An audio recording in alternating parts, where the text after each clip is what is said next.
जय हिंद, वंदे मातरम। स्वागत है आप सभी का आपके अपने YouTube चैनल जीके जीएस के भंडारा पर। प्यारे दोस्तों, आज की इस वीडियो में रेलवे भर्ती परीक्षाओं के लिए साइंस के अति महत्वपूर्ण प्रश्नों का प्रैक्टिस सेट लेकर के आया हूं, जो आपके एग्जाम के लिए सबसे ज्यादा महत्वपूर्ण है।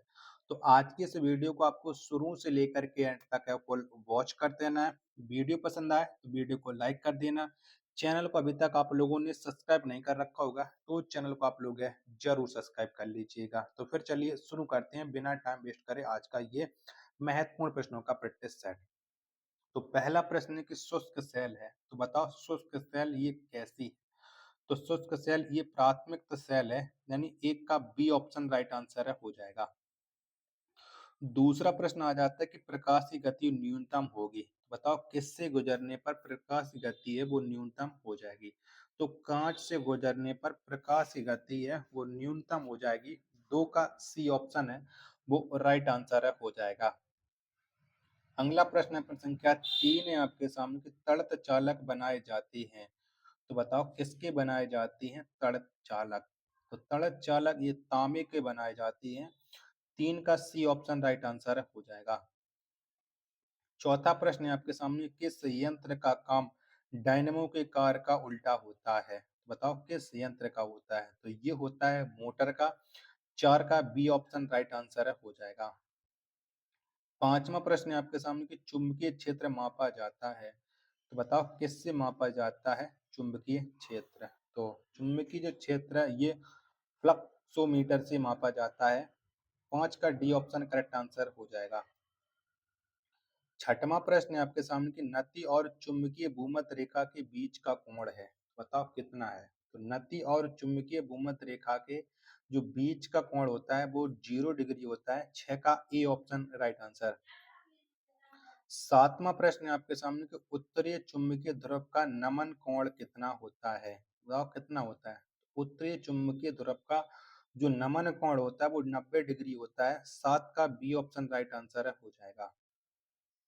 आठवां प्रश्न है आपके सामने कि स्कूटर के आविष्कारक हैं, तो बता स्कूटर का आविष्कार है वो किसने किया था। 8 का आंसर आपको देना है।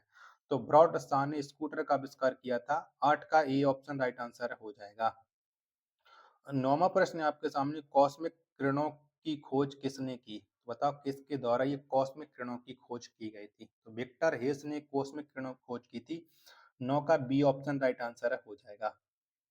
10वां प्रश्न है आपके सामने कि नाभिकीय रिएक्टरों में ऊर्जा उत्पन्न होती है, तो बताओ किसके द्वारा उत्पन्न होती है नाभिकीय रिएक्टरों में ऊर्जा। 10 का आंसर आपको देना है। तो ये नियंत्रण विखंडन के द्वारा होती है। 10 का सी ऑप्शन राइट आंसर। 11वां प्रश्न है आपके सामने कोबाल्ट 60 उत्सर्जित करता है, तो बताओ क्या उत्सर्जित करता है कोबाल्ट 60। तो ये अल्फा बीटा गामा किरण उत्सर्जित करता है, यानी सी ऑप्शन इसका राइट आंसर हो जाएगा। 12वां प्रश्न है आपके सामने पोजिट्रॉन की खोज किसने की थी, तो किसके द्वारा पोजिट्रॉन की खोज की गई थी। तो पोजिट्रॉन की खोज की थी एंडरसन ने। 12 का ए ऑप्शन राइट आंसर हो जाएगा। 13वां प्रश्न है कि एक सामान्य शुष्क सेल में विद्युत अपघट्य होता है, तो बताओ क्या होता है। तो एक सामान्य शुष्क सेल में जो विद्युत अपघट्य होता है वो होता है अमोनियम क्लोराइड। 13 का सी ऑप्शन राइट आंसर हो जाएगा। 14वां प्रश्न है आपके सामने कि अति चालक का लक्षण है, बताओ क्या है। तो अति चालक का जो लक्षण है उच्च पारगम्यता है। 14 का ए ऑप्शन करेक्ट आंसर हो जाएगा। आशा करता हूँ आपको वीडियो पसंद आ रही होगी। तो वीडियो को एक बार आप लोग लाइक कर देना। चैनल को अभी तक आप लोगों ने सब्सक्राइब नहीं कर रखा होगा तो चैनल को आप लोग जरूर सब्सक्राइब कर लीजिएगा। 15वां प्रश्न आ जाता है कि ठोस कपूर से कपूर वाष्प बनाने की प्रक्रिया को कहते हैं, बताओ इस प्रक्रिया को क्या कहते हैं।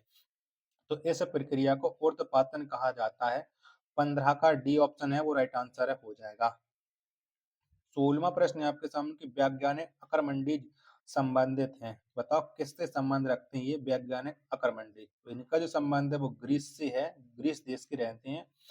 16 का डी ऑप्शन राइट आंसर हो जाएगा। 17वां प्रश्न है आपके सामने कि वह यूरेनियम जिसमें निम्न समस्थानिक की संवृतता है, बताओ कौन सा यूरेनियम है। वो है यूरेनियम 235। 17 का बी ऑप्शन करेक्ट आंसर हो जाएगा। 18वां प्रश्न आ जाता है कि ब्रह्मांड में कौन सा तत्व सर्वाधिक मात्रा में पाया जाता है। तो ब्रह्मांड में सब सर्वाधिक मात्रा में पाया जाने वाला जो तत्व है वो है हाइड्रोजन। 18 का ए ऑप्शन है वो राइट आंसर हो जाएगा। नेक्स्ट प्रश्न है प्रश्न संख्या 19 है आपके सामने। चुंबकीय यामोत्तर और भौगोलिक यामोत्तर के बीच के कोण को कहते हैं। बताओ इसे क्या कहती हैं। तो चुंबकीय यामोत्तर और भौगोलिक यामोत्तर के बीच के कोण को कहते हैं चुंबकीय दिक्पात। दिक्पात यानी 19 का सी ऑप्शन राइट आंसर हो जाएगा।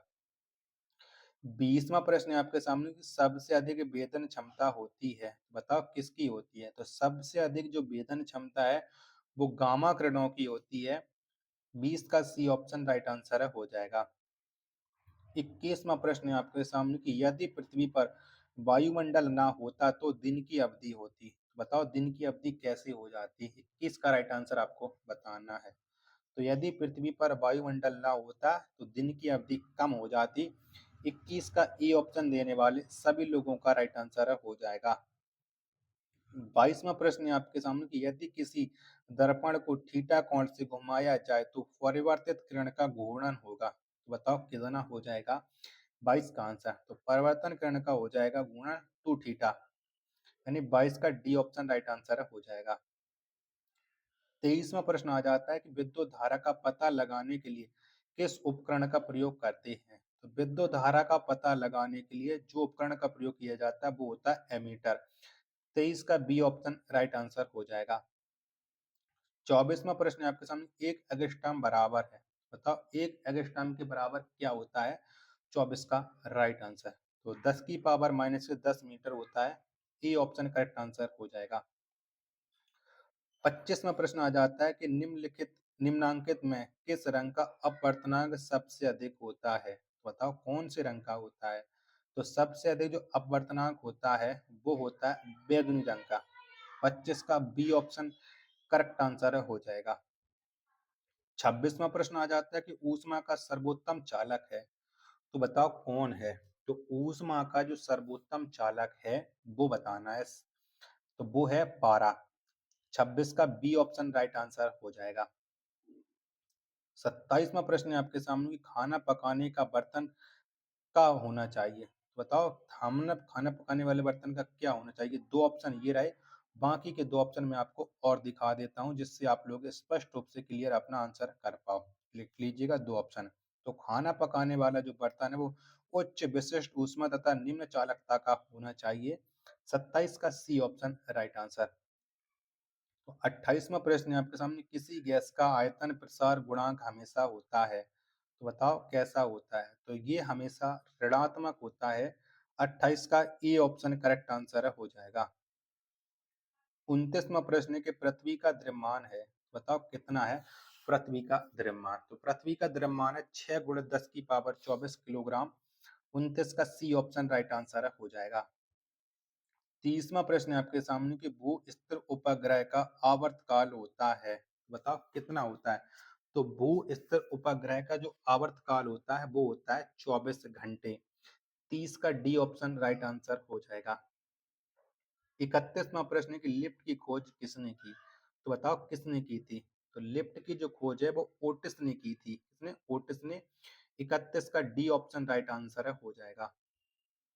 32वां प्रश्न है आपके सामने कि उड़ते हुए हेलीकॉप्टर में ऊर्जा होती है। तो बताओ कौन सी होती है। तो उड़ते हुए हेलीकॉप्टर में जो ऊर्जा होती है वो स्थितिज और गतिज ऊर्जा दोनों होती है। 32 का सी ऑप्शन राइट आंसर हो जाएगा। आशा करता हूँ वीडियो आपको जरूर पसंद आ रही होगी। 33वां प्रश्न है कि किस ताप पर ध्वनि का वेग 332 मीटर पर सेकंड होता है। बताओ किस ताप पर होता है। तो ये होता है 0 डिग्री सेल्सियस पर। 33 का ए ऑप्शन करेक्ट आंसर हो जाएगा। 34वां प्रश्न है आपके सामने कि पृथ्वी तल से ऊपर या नीचे जाने पर गुरुत्वीय त्वरण का मान बताओ कैसा हो जाता है। तो गुरुत्वीय त्वरण का मान है वो घटता जाता है। 34 का ए ऑप्शन है वो राइट आंसर हो जाएगा। 35वां प्रश्न है आपके सामने कि जब जब बर्फ पिघलती है तो इसका तो बताओ इसका आयतन कैसा हो जाता है। तो जब बर्फ पिघलती है तो इसका आयतन घटता है। 35 का बी ऑप्शन राइट आंसर हो जाएगा। 36वां प्रश्न इलेक्ट्रॉन वोल्ट इकाई है। तो बताओ किसकी है? तो जो इलेक्ट्रॉन वोल्ट है, ये इकाई है ऊर्जा की। 36 का ए ऑप्शन है वो राइट आंसर है हो जाएगा। 37वां प्रश्न है कि दाब बढ़ने पर जल का क्वथनांक बताओ कैसा होता है? तो दाब बढ़ने पर जो जल का क्वथनांक है वो बढ़ता है। 37 का ए ऑप्शन है वो राइट आंसर हो जाएगा। 38वां प्रश्न है आपके सामने कि वेंचुरी मीटर से ज्ञात करते हैं।